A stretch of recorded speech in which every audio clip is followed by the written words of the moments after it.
چلے اسی تنخواہ میں سے جب بندہ بڑے بیٹے کی شادی کر کے بہو بیاہ کے لے آئے تو پھر بھی کام چلتا ہے، اور جب اس بیٹے کو اللہ بچے عطا کر دے تو اسی گھر میں، اسی آنگن میں، اسی چھت کے نیچے کام چلتا ہے، تو پھر تو مان جانا کہ چلانے والا تو نہیں، چلانے والا کوئی اور ہے۔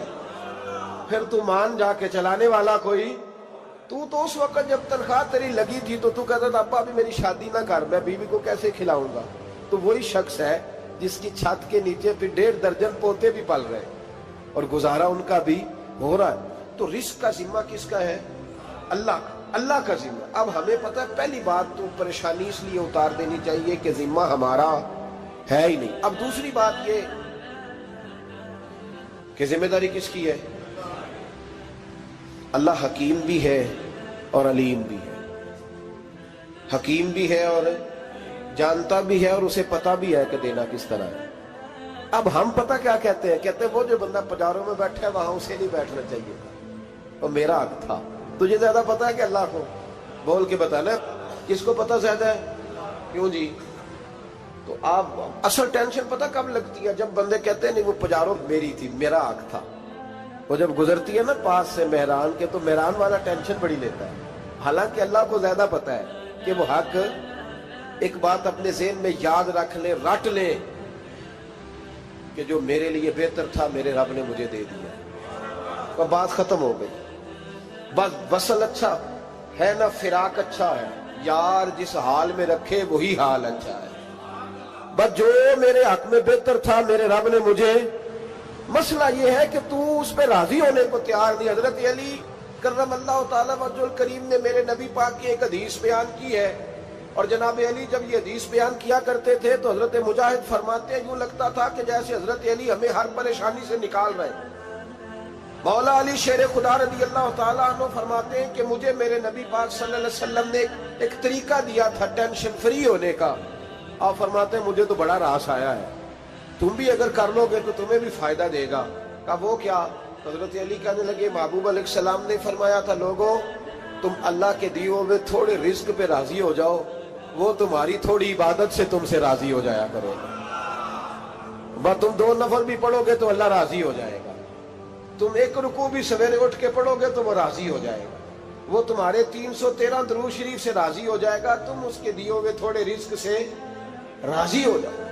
ٹینشن اس لیے ہوتی ہے کہ ہم راضی نہیں جو اس نے ہمیں دیا ہے۔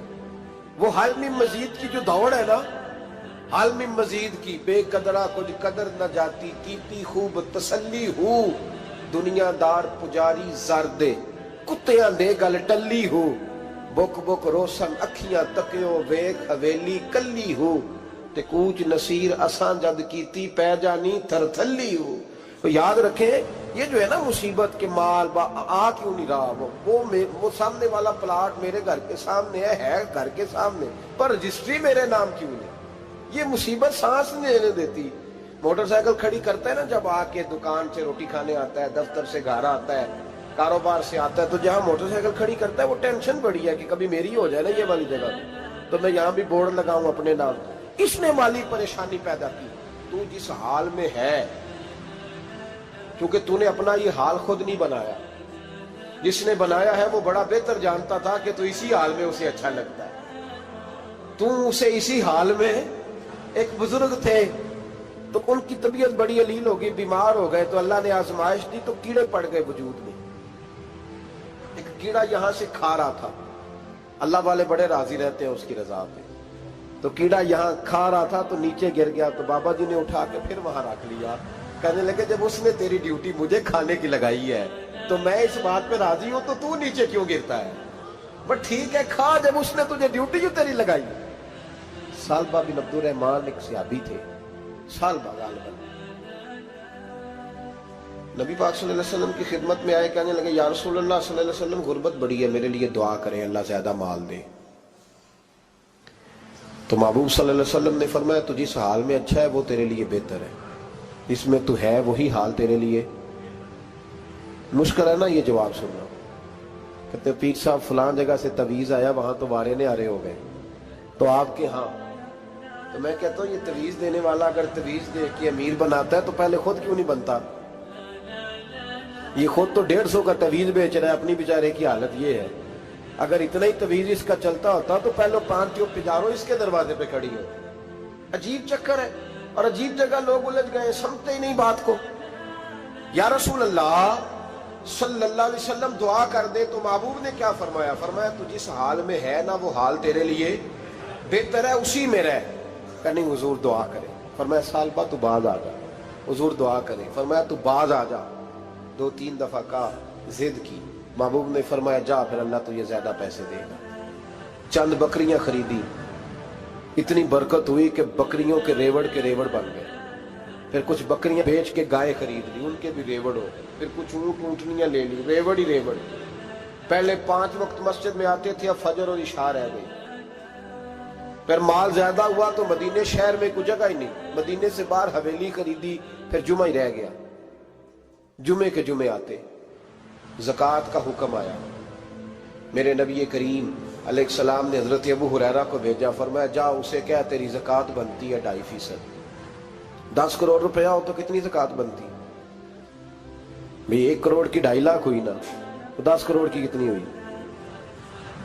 تو بڑی مصیبت ہے جب بینک سے میسج آتا ہے نا کہ 25 لاکھ نکل گیا تیرے اکاؤنٹ سے، بہت بڑی مصیبت، بڑی ٹینشن ہوتی ہے۔ ایک صاحب میرے پاس آئے، ان کی زمین اچانک مہنگی ہو گئی، اچانک پہلے کچھ 15-16 لاکھ کی ایکڑ زمین تھی، پھر وہ کروڑ کی ہو گئی۔ تو میرے پاس آئے، کہنے لگے وہ 10 کروڑ روپے بنتے ہیں تو زکوٰۃ، تو میں نے کہا آپ نے کیا کیا؟ زری زمین پہ عشر آتا ہے، اس پہ زکوٰۃ نہیں آتی، تو آپ نے کیا کیا؟ کہنے لگے وہ کچھ سوسائٹی کے رول کے مطابق میں نے فائلیں وغیرہ لے لی ہیں، اب میں نا کبھی موقع آئے گا تو ان کو بیچوں گا۔ تو میں نے کہا اب تو آپ کا یہ مال ہو گیا بزنس کا، تو اب تو اس پہ زکوٰۃ آئے گی۔ 10 کروڑ پہ جب 25 لاکھ سنا تو کہنے لگے فوراً دینی پڑتی ہے کہ تھوڑی تھوڑی سے بھی کام چل جاتا ہے؟ تو میں ان کا چہرہ دیکھنے لگا، میں نے کہا نہیں وہ تو آپ کو پتہ ہے، ویسے حضرت عمر فرمایا کرتے تھے بانٹ کے نہ دو، کوشش کرو کسی ایک کوئی دو، چلو کسی کا تو کچھ بن جائے، تو ایک کوئی دینی چاہیے۔ کہنے لگے تو مطلب یہ ایسا ہی حکم ہے؟ میں نے کہا آپ کسی اور سے تحقیق کر لیں۔ اب یہ بھائی لیتے وقت نہیں تجھے ٹینشن ہوئی کہ 15 لاکھ کا کروڑ ہو گیا، تو اس وقت کبھی تو نے کہا کہ یا اللہ، تو یہ کیسی سوچ ہے مسلمان؟ کس طرح کا اس کا؟ ہمارے ہاں جب کسی آدمی پہ حالات خراب ہوتے ہیں نا تو سب سے پہلے وہ اس طرح کرتا ہے کہ جو میں کہیں اللہ کے رستے میں دیتا ہوں پہلے اسے بند کروں۔ جس رستے تجھے آ رہا تھا پہلے تو نے وہ رستہ بلاک کیا۔ حضرت اسماء بنت ابی بکر صدیق کہتی ہیں میں حضور کو مسجد کے لیے، ادارے کے لیے، صحابہ صفہ کے لیے کچھ دے رہی تھی، تو میں نے گننا شروع کیا تو حضور مسکرانے لگے۔ حضور مسکراتے کیوں ہیں؟ تو فرمانے لگی، محبوب فرمانے لگے اسماء اللہ کے رستے میں گن گن کے نہ دیا کر، ورنہ وہ بھی تجھے گن گن کے دے گا، تو اس کے رستے میں بے حساب دے، وہ بھی تجھے بے حساب ہی عطا فرمائے۔ لیکن پہلے یہ والا پہلے دروازہ بند کرو، یہاں سے پیسے ختم ہو رہے ہیں، تو اس طرح کرنا بھائی۔ اس دفعہ سوٹ ذرا گرمیوں والے نہ خرید، لیکن جو تو اللہ کے رستے میں دے رہا ہے اسے دیتا رہے۔ لیکن ہم اپنا نقصان کرتے ہیں، زیادتی کرتے ہیں اپنے ساتھ۔ میں نے آپ کو پہلے بھی بتایا تھا پیار کی بولی ہے، پھر بولتا ہوں۔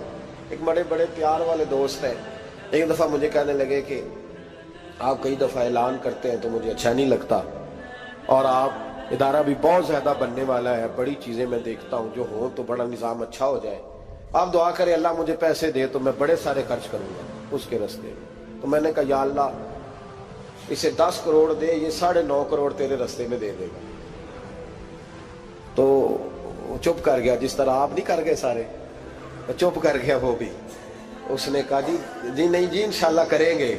تو میں کیا پلیا جی دعا پہ ہوں دیا، ابھی تو وہ آئیں گے تو تب دیکھی جائے گی، تو یہیں اڑ گیا ہے۔ یعنی 9.5 کروڑ اللہ کے رستے میں خرچ کرنے کی دعا پہ بھی آمین کوئی نہیں کہتا کہ چلو آمین ہی کہہ دیں۔ تو میں کہا تینوں تے 50 لاکھ بچتا سی پیا، لیکن تو اس سودے پہ تیار ہے۔ جب یہ سوچ ہوتی ہے، یہ غلط سوچ ہے، یہ بات تو اگر تے مسکرانے والی، لیکن یہ سوچ صحیح نہیں۔ حضرت عثمان غنی رضی اللہ تعالیٰ عنہ کہتے ہیں جس وقت نبی پاک صلی اللہ علیہ وسلم نے اعلان کیا نا جنگ کے موقع پر کہ 800 سپاہیوں کا خرچہ چاہیے، کہتے ہیں میرے پاس 600 کا تھا۔ یہاں ایک روایت میں حضور نے 1000 کا اعلان کیا تو میرے پاس 800 کا تھا۔ جب 2-3 دفعہ نبی پاک نے اعلان کیا تو کہتے ہیں میں نے کھڑے ہو کے کہا یا رسول اللہ پورا 800 میری طرف سے۔ کہتے میں نے 200 سپاہی کا خرچہ ادھار اٹھایا لیکن پورے 2 مہینے نہیں گزرے تھے، رب کریم نے مجھے کئی گنا کر کے پیسے واپس عطا فرما دیے۔ اور بات تو یہ ہے کہ تیری وہاں لو لگی ہو، تو تجارت کرتا ہے ان لوگوں کے ساتھ جو کیا دے سکتے۔ تو سالبہ کے پاس حضور نے پیغام بھیجا، پہلے تو کہا تیرے لیے بہتر نہیں مال، جب اصرار کیا تو اب بڑی برکت ہو گئی، بڑا آیا تو فرمایا زکوٰۃ دے، 2.5 زکوٰۃ ہے۔ اب جب سوچا کہ 5 اونٹوں پہ ایک بکری جائے گی اور بڑا سارا مجھے دینا پڑے گا، اب جب غور کیا تو یہ تو نہ کہا کہ میں نہیں دیتا۔ حضرت ابو ہریرہ سے کہنے لگے نبی کریم علیہ السلام کی خدمت میں عرض کرنا کہ میں خود آؤں گا۔ حضرت ابو ہریرہ نے آ کے عرض کی یا رسول اللہ صلی اللہ تعالی علیہ وسلم، حضور وہ کہتے تھے میں خود آؤں گا، تو کہتے ہیں محبوب نے ٹھنڈی سانس لی، فرمایا اسے کہا تھا کہ تیرے لیے مال بہتر نہیں، اب ہلاک ہو گیا، ہائے افسوس ہلاک ہو گیا۔ ان کو بھی تھوڑی دیر کے بعد احساس ہوا کہ یہ میں نے کیا کیا، نبی پاک کو ہی کہہ دیا نہیں ہے، حضور کو کہہ دیا بعد میں آؤں گا۔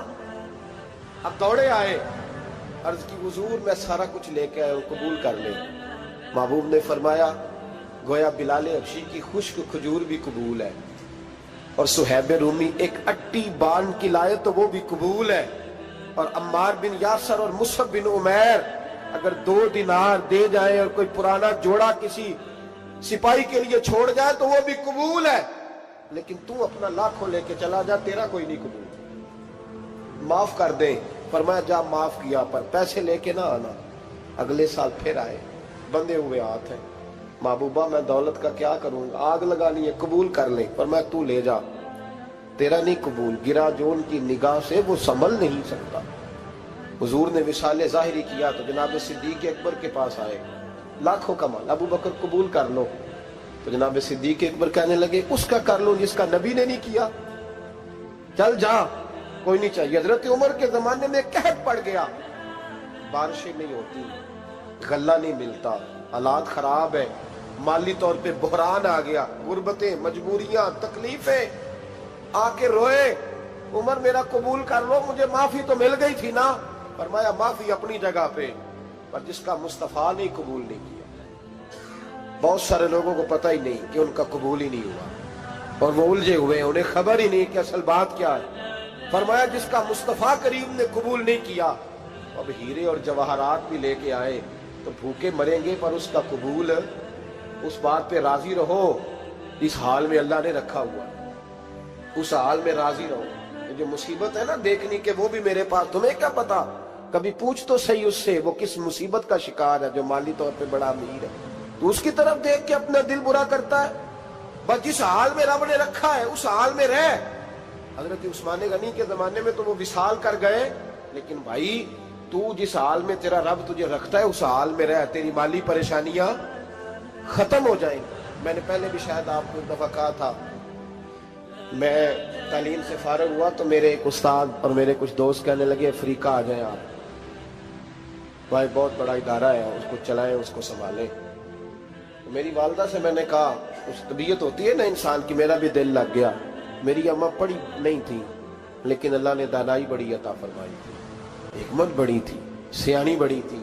تو میں نے کہا اماں جی وہ مجھے ساؤتھ افریقہ کی دعوت ہو رہی ہے تو آپ کیا کہتی ہیں؟ تو اٹھ کے میرے پاس آ گئی اور مجھے انہوں نے اپنے بازوؤں میں لے لیا، پھر میرا ماتھا چوما، کہنے لگی پتر میں تے وال بھی نہ پوٹ کے دیوا کسی نے، ہم نے دولت کا کیا کرنا، تو اللہ کا نام لے کے کہیں بیٹھ جا، رب کریم رون کے لگا دے گا، خیر ہو جائے۔ تو میرے بھائی یاد رکھیں ان چیزوں سے تھوڑا سا دیکھیں نا، قناعت کریں، جو اللہ نے دیا اس پہ راضی ہو جائے، اللہ بڑا مہربان ہے، وہ آسانیاں کر دیا کرتا ہے۔ تو یاد رکھیں میرے رسول کریم علیہ السلام نے ایک تو ہمیں درس یہ دیا ہے کہ تو سمجھ جا، قرآن نے ہمیں بتایا ہے کہ روزی تیری ذمہ داری نہیں، روزی کس کی ذمہ داری ہے؟ اللہ کی۔ اور دوسری بات یہ کہ جو اللہ نے تمہیں دیا ہے اس پہ تو راضی ہو جا، تیری مالی پریشانیاں ختم ہو جائیں۔ اور پھر حضور صلی اللہ علیہ وسلم نے فرمایا مذہبی طور پر جب دیکھو تو آگے دیکھو، اور دنیاوی طور پر جب دیکھو تو پیچھے دیکھو، پریشانی ختم ہوگی۔ مذہبی طور پر جب دیکھو، جو 5 نمازیں پڑھتا ہے وہ تہجد پڑھنے والے کو دیکھے، اور جو تہجد پڑھتا ہے وہ اشراق چاشت پڑھنے والے کو دیکھے، اور جو بندہ اشراق اور چاشت پڑھتا ہے پھر اس کو دیکھے جو سارا دن مصطفیٰ پہ درود پڑھتا ہے۔ اوپر اوپر دیکھے کہ میں نے اور نیک ہونا ہے اور نیک، اور جب مالی معاملہ ہے تو پھر نیچے دیکھ. اگر تو بیٹھا نا پجاروں پہ تو پھر ٹوڈی والے پہ نظر کر اس کا کیا حال ہے، اور اگر تو وہاں بیٹھا ہے تو دیکھ مہران والا بھی تو گاڑی چلا ہی رہا ہے، اور اگر تو وہاں ہے تو موٹر سائیکل والا دیکھ، اور تو وہاں ہے تو پھر سائیکل والے پہ نظر، اور اگر تو سائیکل والا ہے تو پیدل والے کو دیکھ، اگر تو کرائے کے مکان میں رہتا ہے تو پھر جھونپڑی والے کو دیکھ، اور اگر تو جھونپڑی میں رہتا ہے تو پھر بھی پریشان نہ ہونا. کچھ ایسے بھی ہیں جنہیں جھونپڑی بھی نصیب نہیں، جو سڑک پہ لیٹے ہوئے. اور اگر تو تندرست ہے نا تو کبھی جا کے ہسپتال میں دیکھ حال کیا ہے، لوگ کس حال میں ہیں. تو ہم شکر نہیں ادا کرتے، اس کا نقصان کیا ہوتا ہے، نعمتیں چلی جاتی ہیں. اللہ فرماتے ہیں لَإِن شَكَرْتُمْ لَأَزِيدَنَّكُمْ، تو شکر ادا کر میں نعمتوں میں اضافہ کر دوں. تو بھائی مالی پریشانی کا تیسرا سبب یہ ہے کہ ہم دیکھتے ہیں مالی طور پر اوپر، تو پھر ہمیں طبیعت بگڑتی ہے. اور پھر مالی پریشانیوں کے کچھ اور اسباب بھی ہیں. امام شافعی فرماتے ہیں جن گھروں میں لوگ فجر کی نماز کے وقت سوئے ہوتے ہیں ان گھروں میں رزق نہیں آتا. آپ فرماتے ہیں فجر کا وقت اللہ کے دینے کا وقت ہے، اس وقت اللہ بانٹتا ہے. حضور صلی اللہ علیہ وسلم کا فرمان ہے نا حدیث میں کہ تہجد کے وقت اللہ پہلے آسمان پہ نزول جلال فرماتا ہے جو اس کی شان کے لائق ہے تہجد کے وقت، اور وہ کہتا ہے مانگو میں تمہیں عطا کروں گا. لینے کی باری آئے تو بندہ سمیٹ سماٹ کے اندر گھس جائے. ہمارے ہاں یہ ہوتا ہے کہ عشاء کے بعد بچے بیٹھتے ہیں موبائل لے کے، تہجد کا وقت آتا ہے تو ان کی آنکھیں بند ہونی شروع ہوتی، تو لینے کے وقت تو سویا تھا، ذرا مسئلہ کیسے حل ہوگا؟ بھائی جب کوئی آدمی خیرات بانٹ رہا ہو تو جو پیالہ پیچھے کر لے اسے ملے گا؟ کہتے اس وقت آنا جب میں بانٹ رہا تھا، اب تو کدھر آ گیا ہے؟ مثال دے رہا ہوں. تو فجر کا وقت مانگنے کا ہے، تو ساری رات تو گزر گئی گیمیں کھیلتے ٹی وی دیکھتے، اور جو لینے کا وقت تھا تو سو گیا، تو کیسے آئے گا تیرے پاس؟ تو اٹھے سویرے بندوں سے مانگ کے دیکھ لیا، بڑی عزتیں خراب ہوئی. فجر کا وقت اٹھ کے جھولی پھیلائے دے کے حضور آکھن منگتے دی خیر ہووے، دے کے حضور آکھن منگتے دی خیر ہووے. منگتا کبے سخی دے، منگتا کبے سخی دے، بوہے دی خیر ہووے. دے کے حضور آکھن منگتے دی خیر ہووے، دے کے حضور آکھن. اور جنت بڑی جگہ لگیا جڑی جگہ تے، جنت بڑی جگہ